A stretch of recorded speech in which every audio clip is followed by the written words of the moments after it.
Sakkerti Loke Bali.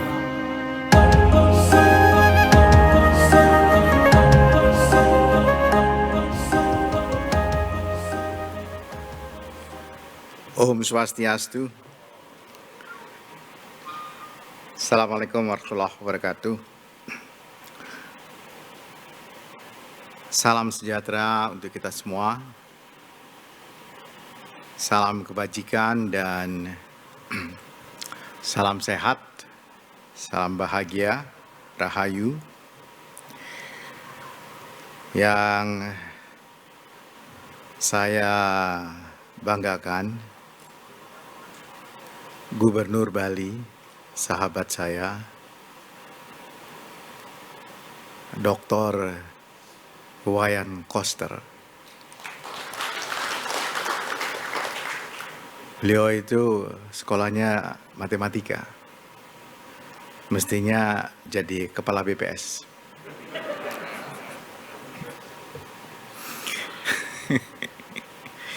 Matematika itu kalau buat anak-anak Pak Gubernur, di zaman-zaman dulu itu sesuatu yang suka dihindari.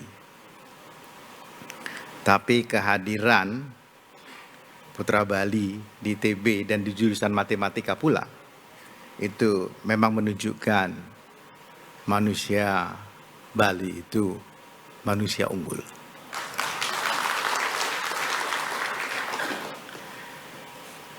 Saya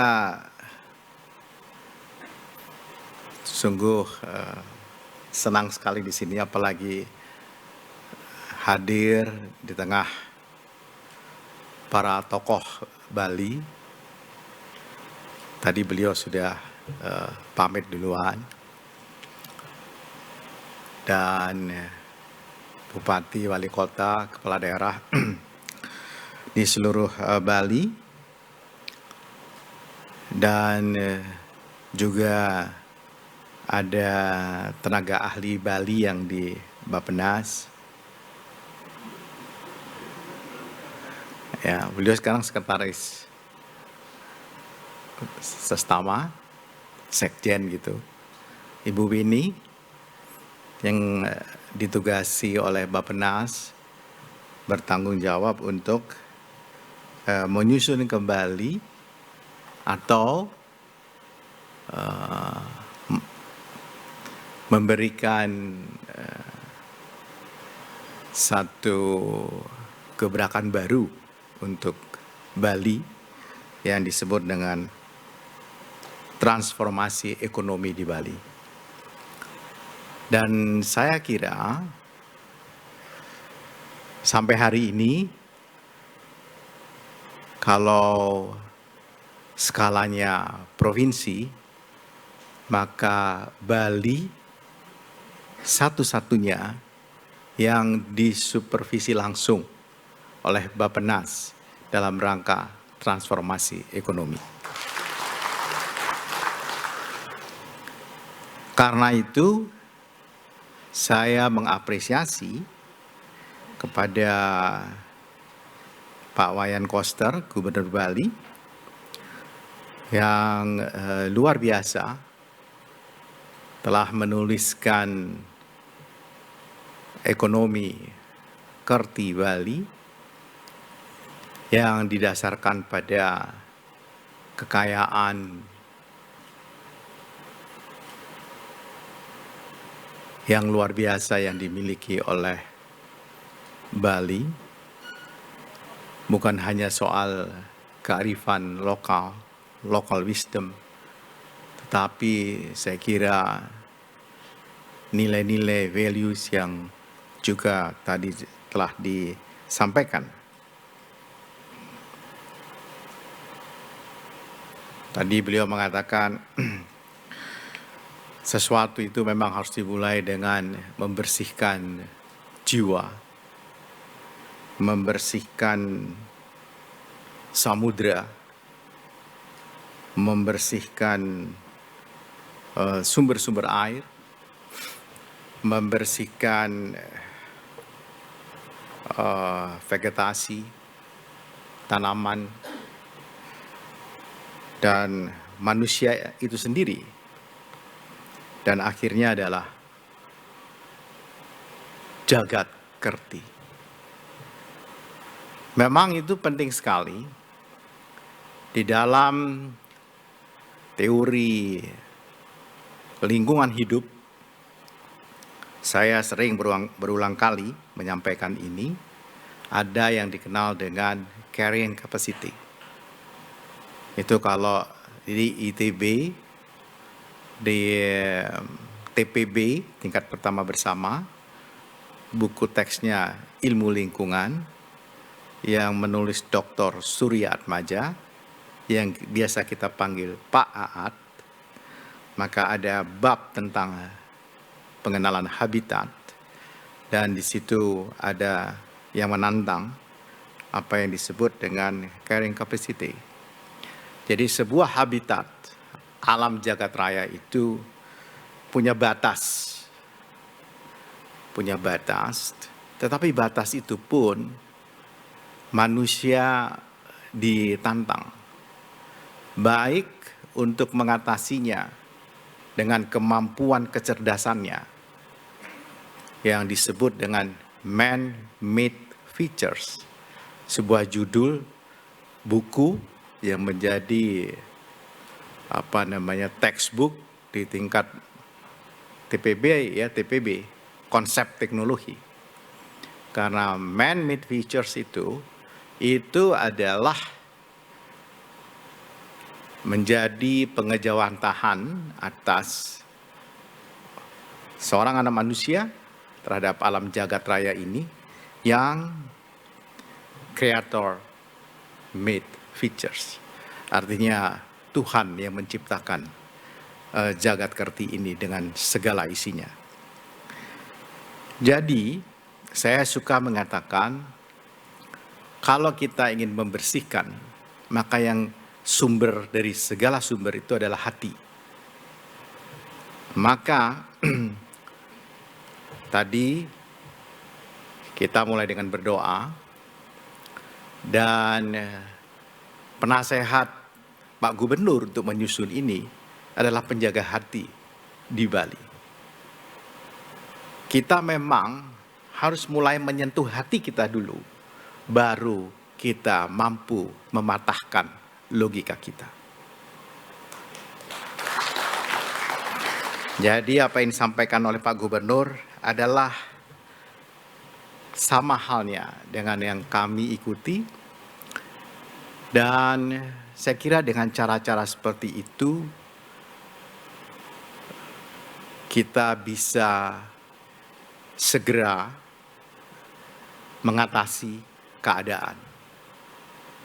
Dan manusia memang senantiasa diberikan cobaan-cobaan, dan kembalinya memang di dalam mensucikan itu.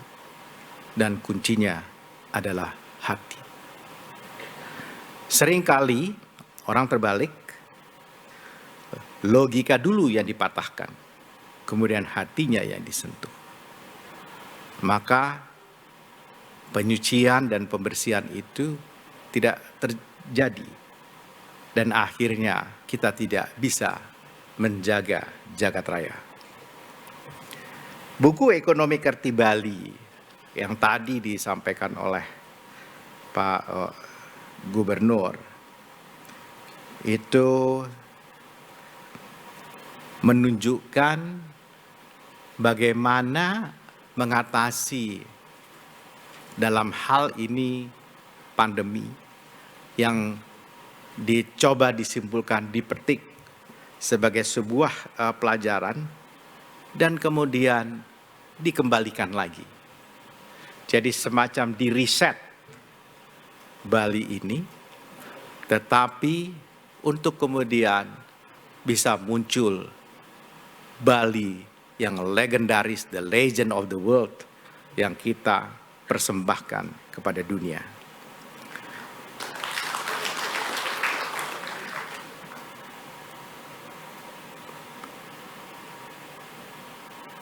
Adalah benar bahwa seakan-akan kita itu sangat terlalu Kalau saya ingin menggunakan kata-kata terakhir dari Pak, bagian akhir tadi disampaikan oleh Pak Gubernur, kekeliruan-kekeliruan itu sangat eksploitatif terhadap kekayaan alam luar biasa yang dimiliki oleh Bali ini. Tetapi kemudian kita menjadi demanding, sangat membutuhkan itu. Lalu kita lupa sebenarnya yang kita sebut dengan pariwisata itu, waktu kita materialkan, lalu kebudayaan seakan-akan hanya, sekali lagi, hanya untuk dipertontonkan, hanya untuk, maaf, ditransaksikan. Padahal kita merawat kebudayaan melalui pariwisata. Bukan sebaliknya. Kita bukan merawat pariwisata dengan kebudayaan. Kebudayaan itulah yang kita rawat. Pariwisata itu instrumennya saja. Maka keluhan yang disampaikan oleh Pak Gub tadi adalah juga, saya kira, mewakili semua yang pernah hadir di Bali. Jadi manusia itu seakan-akan menjadi predator. Lalu kita menyusun skenario perencanaan pembangunan sedemikian rupa, ya, yang menghalalkan predator itu untuk melakukan, dan Bali tidak seperti yang dulu. Saya kira itu pada titik ini adalah benar. Kita seperti pada satu titik untuk melihat diri kita kembali, dan kemudian bagaimana kita bisa menghadirkan Bali yang baru. Kami di Bappenas itu berpikir serius dan keras dan cerdas, saya kira. Ketika kami berpikir di mana ya kita bisa tunjukkan ada sebuah gerakan transformasi ekonomi yang memimpin Indonesia masa depan. Lalu dalam diskusi-diskusi kami muncullah Bali. Kami ingin bagaimana Bali setelah pandemi ini tetap Bali yang seperti dulu, tetapi Bali yang seperti dulu yang menyegarkan dunia dan mengingatkan dunia, mengingatkan semua umat manusia bahwa seluruh kekayaan ini patut dipelihara, dan sesungguhnya Bali sedang merawat kebudayaan dengan pariwisata. Karena itu, ketika kita membuatnya menjadi terbalik, tekstil tidak semuanya diproduksi di Bali. Pangan tidak semuanya diproduksi di Bali. Lalu tiba-tiba Bali itu seperti bergerak seperti sebuah metropolitan. Dan metropolitan itu di seluruh dunia itu kurang menyenangkan dan tidak ramah pada manusia. Kami ingin mencegah itu. Jangan sampai Bali menjadi sebuah pulau metropolitan. Kita ingin Bali adalah Bali Pulau Dewata. Nah, memang pandemi memberikan pelajaran yang sangat berharga. Seakan-akan pandemi itu menghardik kita. Ada hal-hal yang kita abaikan, sebagaimana tadi telah didemonstrasikan oleh Pak Gubernur melalui presentasi buku beliau. Buku Ekonomi Kerti Bali, Membangun Bali Era Baru, ini adalah contoh yang baik, gagasan yang juga menantang seperti beliau sampaikan tadi, yang bisa menghadirkan gagasan-gagasan baru, bisa melahirkan S2, S3 dari masyarakat Bali, kenapa tidak?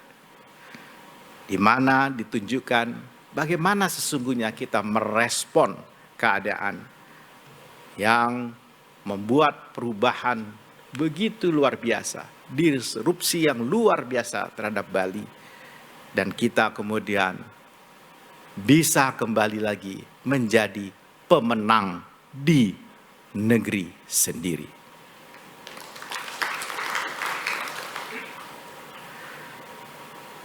Kami bulan depan, Pak Gubernur, dengan seizin Pak Gub dan semua di sini, kami akan meluncurkan peta jalan pemulihan dan transformasi ekonomi Bali. Dan buku itu sangat selaras tematik dengan yang kami ketengahkan.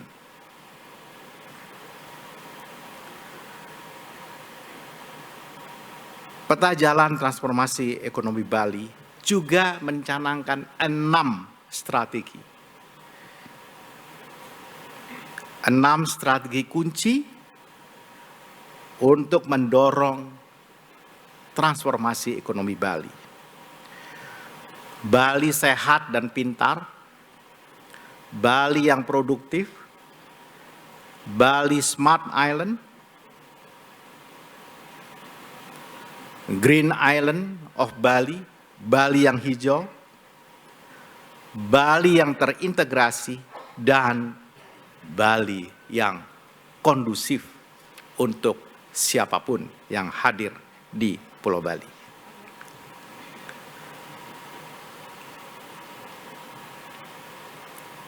Kita memang memperhitungkan dan memperhatikan dengan seksama carrying capacity tadi, daya dukung alam Bali tadi, yang terbentang dari pegunungan, dataran, bahkan hingga ke samudra. Karena itu, Bali Brand itu saya kira hanya dalam waktu dekat, Pak, akan segera muncul di Bali. Banyak orang sudah mengenal produk-produk Bali yang luar biasa.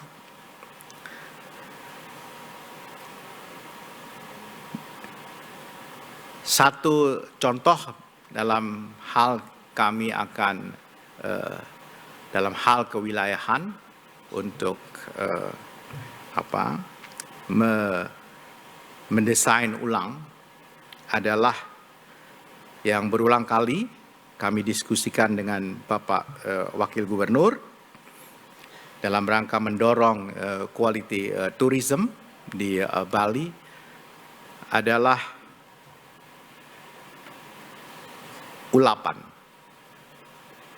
Mungkin ada yang belum tahu, tapi saya kira sebaiknya bagusnya juga belum tahu, Pak Wagub. Apa singkatan apa itu ulapan? Kita ingin merevitalisasi dan kita akan tunjukkan sebagaimana saya pernah sampaikan kepada Pak Wagub di satu ketika yang saya sampaikan tadi, bahwa sangat penting basis kebudayaan itu yang kita ketengahkan dan kita rawat, dan pariwisata itu hanya instrumennya.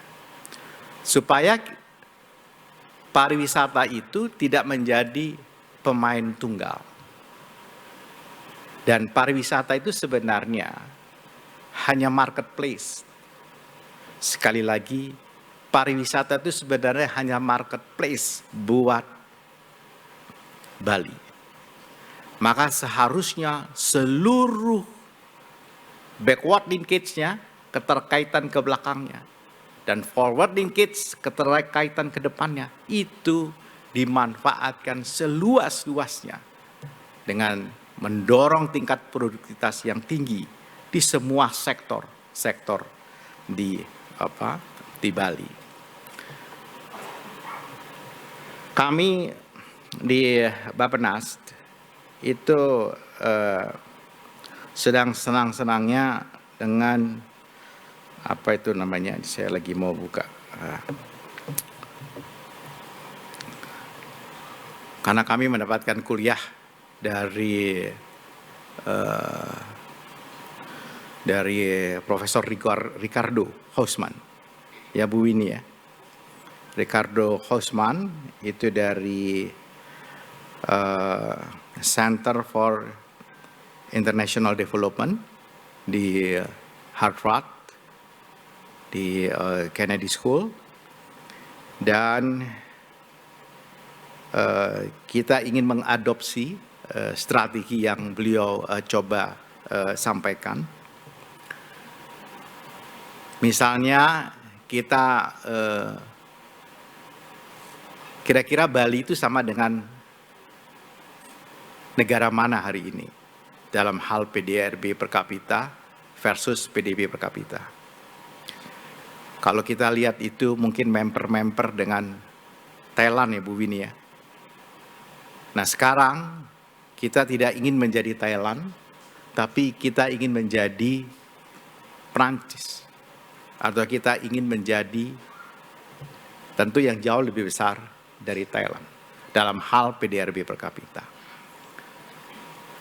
Maka yang perlu dikembangkan di sini adalah kompleksitas yang behind the tourism. Jadi bukan kemudian pariwisata itu terus-terusan menjadi apa yang dikenal dengan ubiquity. Jadi di mana-mana orang buka ini, di mana-mana orang buka ini. Buka restoran lagi, hotel lagi, restoran lagi, hotel lagi. Tapi supporting to-nya itu tetap dari luar. Maka values yang diterima secara ekonomik itu kecil sekali. Maka seperti tadi yang disampaikan oleh Pak Gubernur, kontraksi 9% yang mengalami bukan masyarakat Bali ansih yang genuine, tetapi mereka yang mampir di Bali kemudian memanfaatkan itu, lalu terpotret di dalam PDRB-nya. Itu juga sebuah keberuntungan. Tetapi kita ingin mengembalikan itu. Ya. Kontraksi tadi kita kembalikan. Tetapi dengan syarat pada saat yang sama tumbuh kesejahteraan yang sesungguhnya.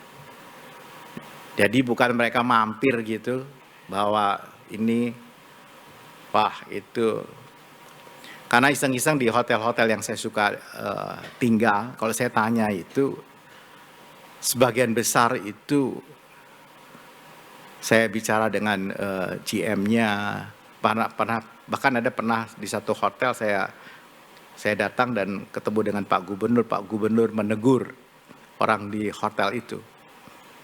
Ya. Saya lebih dalam sebenarnya kalau saya kasih beritahu dengan Pak Gubernur, pasti Pak Gubernur lebih marah lagi itu. Nah, ke depan saya kira itu sudah tidak bisa lagi. Dan memang firewall-nya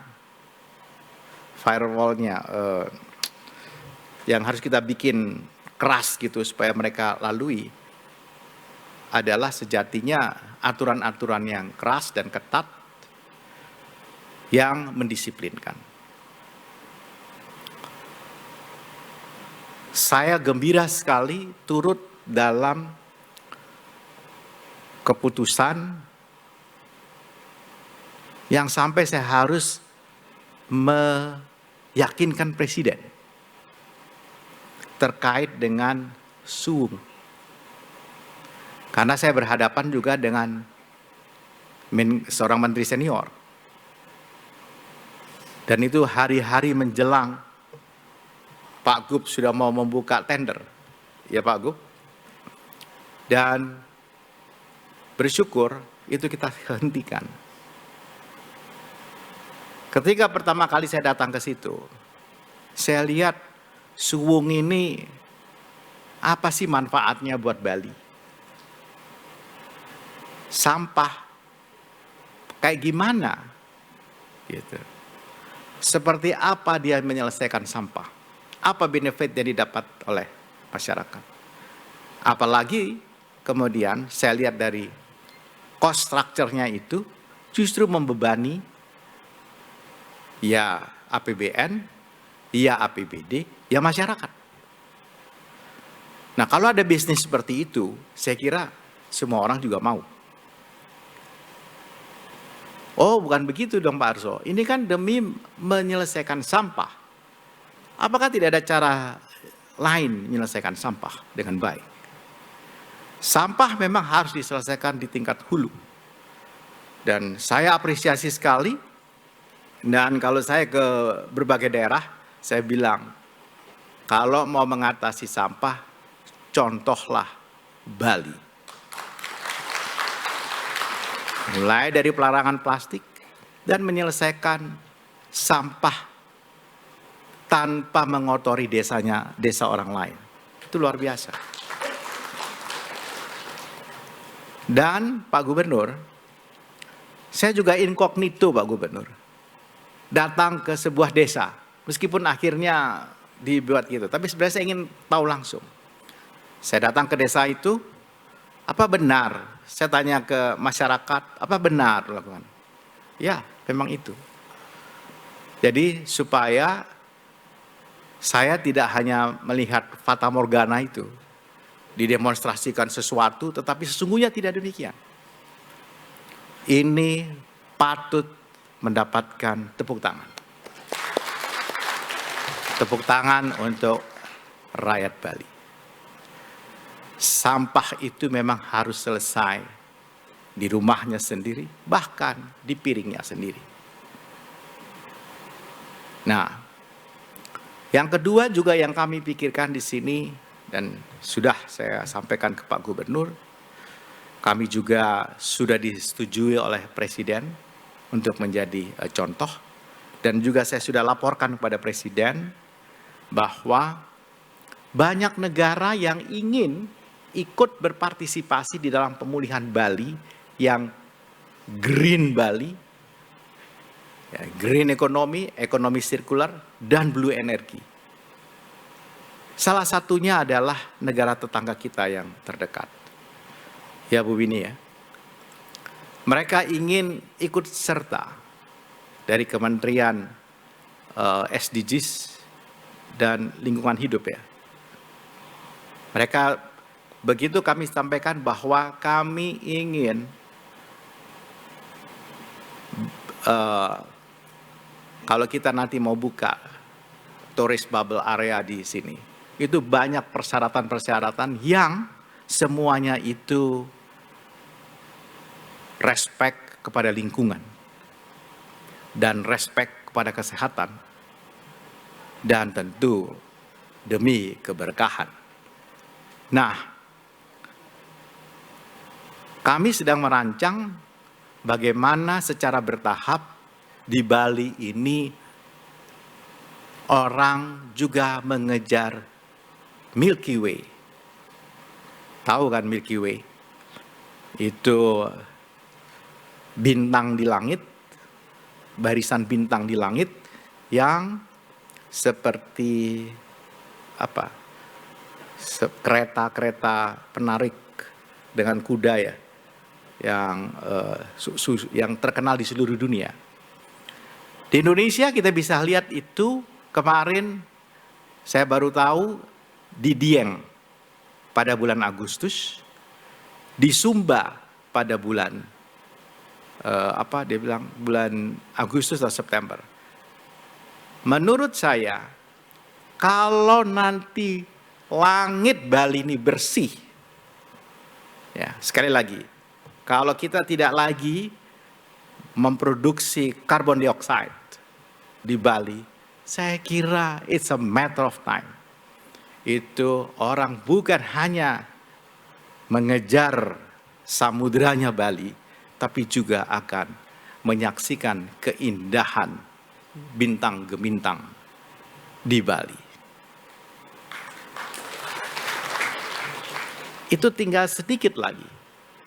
Kami sedang berusaha secara bertahap, dan saya tadi sampaikan bagaimana kalau nanti mudah-mudahan kalau Bapak Presiden bersedia untuk meluncurkan transformasi ekonomi Bali itu oleh beliau, jangan oleh Bappenas, supaya menjadi contoh buat semua provinsi, semua kepulauan di Indonesia, bagaimana kita mengatasi, kita mengentaskan diri dari tekanan pandemi yang lalu. Pertanian, perikanan, saya kira kekayaan Bali luar biasa. Ya. Dan saya juga mendengar Pak Gubernur, tradisi subak itu sudah mulai tergerus dengan monetisasi. Seperti konsep bawon di Jawa yang hilang dengan konsep tebasan.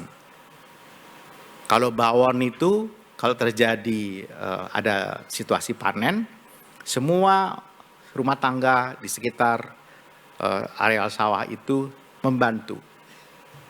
Kemudian mereka akan pulang mendapatkan bagian yang tentu tuan rumah yang akan membaginya, termasuk makan bareng.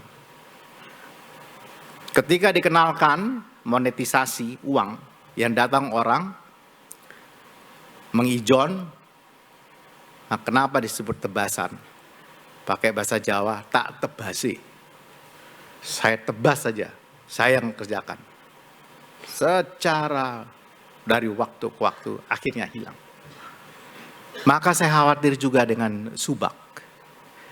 Karena subak adalah juga inti dari irigasi untuk persawahan, pembagian air yang adil.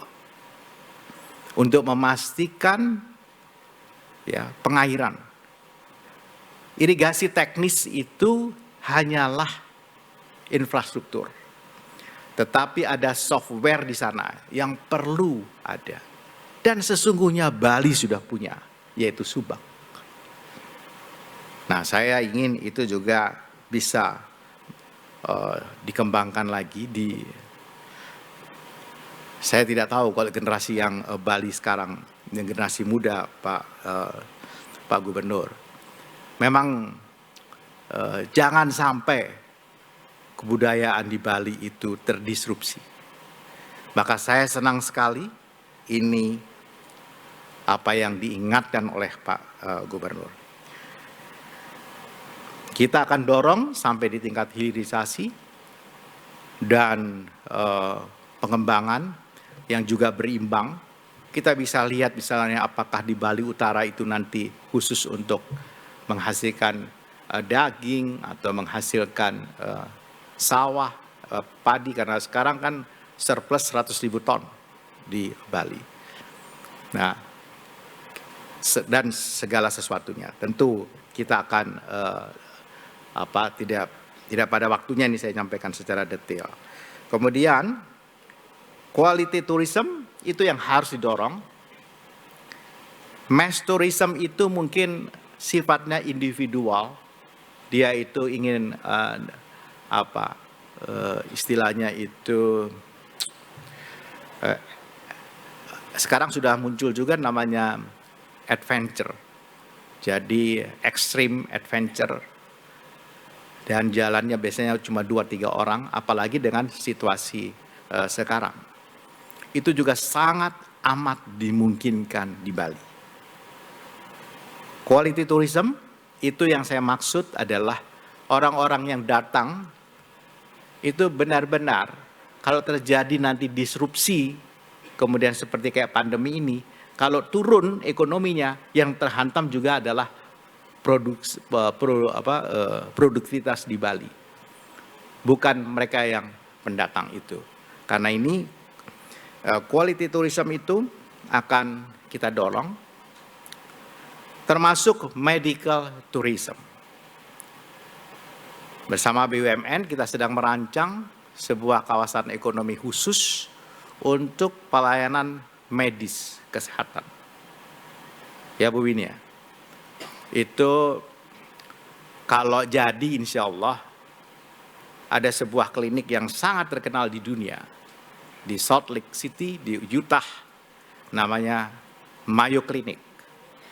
Kalau berhasil Mayo Clinic itu bisa dibawa, saya tidak tahu persis letaknya, tapi saya kira di sekitar Sanur nanti.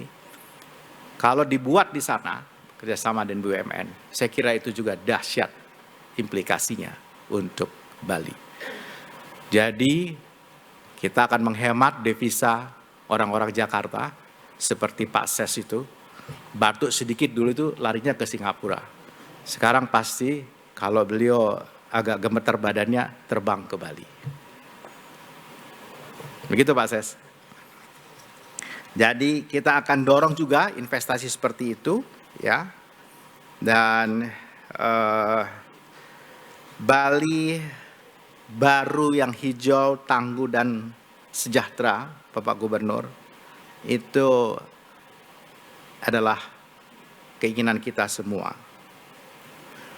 Dan saya respect sekali melalui dorongan Pak Gubernur, pertanian organik di Bali juga tumbuh kembang dengan besar, dengan baik, karena ke depan pertanian organik itu lebih mendapatkan tempat. Dan juga nanti produksi-produksi produk-produk yang dihasilkan dari pabrik-pabrik yang tidak menggunakan listrik yang mengotori alam, itu mulai tahun 2030 itu akan kena penalti masuk ke Eropa.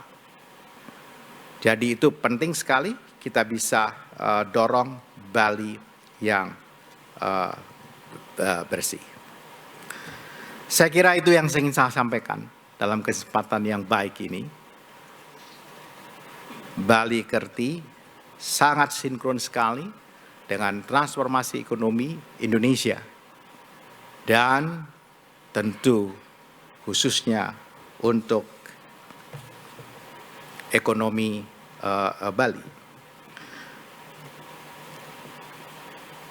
Pada tahun 2028 ini, kira-kira 7 tahun dari sekarang, kita berharap PDRB-nya Bali itu bisa paling tidak 1,5 kali lipat atau 2 kali lipat dari tahun ini. Dan pada tahun 2045 dia menjadi 5 kali dari hari ini, dan itu kira-kira sama dengan Polandia, PDB per kapita yang tinggi. Emisi karbonnya juga tonasenya yang akan kita dapatkan semakin turun dari yang hari ini sekitar hampir 3 juta ton, itu mudah-mudahan kita bisa turunkan sampai di 2 juta ton. Jadi penurunan intensitas emisi itu bisa sampai dengan 80%. Kita juga akan mendorong bauran energi supaya kita bisa menangkap Milky Way di sini. Ya, secara bertahap. Sekarang sangat kecil bauran energi ini. Ini tinggal Pak Gubernur, JWR PLN, JWR Menteri SDM, yang juga temannya Pak Gub, pasti lebih cepat. Kita harap paling tidak bisa kita start dari 20 sampai 30%. Kendaraan listrik secara bertahap kita berharap akan menjadi 100% di Bali. Kemudian tingkat pendapatan tenaga kerja kita juga, kita berharap yang hari ini hanya sekitar 60 jutaan per rata-rata per tahun, itu akan naik sekitar 4 kali lipat pada masa yang akan datang. Pertumbuhan pertanian kita dorong sampai di tingkat mendekati 6%. Industri juga kita harapkan bisa jauh di atas nasional, sekitar 8%. Dan pertumbuhan ekonomi PDRB dengan konsep yang dirancang oleh Bappenas minimal rata-rata 7%. Dan kalau sekarang PDRB per kapitanya atau PDB per kapita untuk Bali itu hanya 3.747, yang akan datang itu kita berharap 9 kali lipat atau sekitar 26.300. Dengan konsep ini, tingkat pengangguran memang di sini rendah, sekitar 5%-an, tapi kita berharap pada masa yang kadang turun secara bertahap dari hampir 2%, 1,7 terus turun mendekati 0%. Tingkat kemiskinan tentu terutama kemiskinan ekstrim itu tidak ada lagi di Bali. Sekarang memang tidak ada kemiskinan ekstrim di Bali, extreme poverty tidak ada di Bali, itu saya juga bersyukur. Dan itu bisa cepat turun sampai di tingkat 2%, bahkan ke 0%. Kemudian tingkat pemerataan juga membaik, itulah yang dirancang oleh Bappenas untuk Bali hijau, tangguh, dan sejahtera melalui ekonomi Kerti Bali. Terima kasih. Om Santi Santi Santi Om.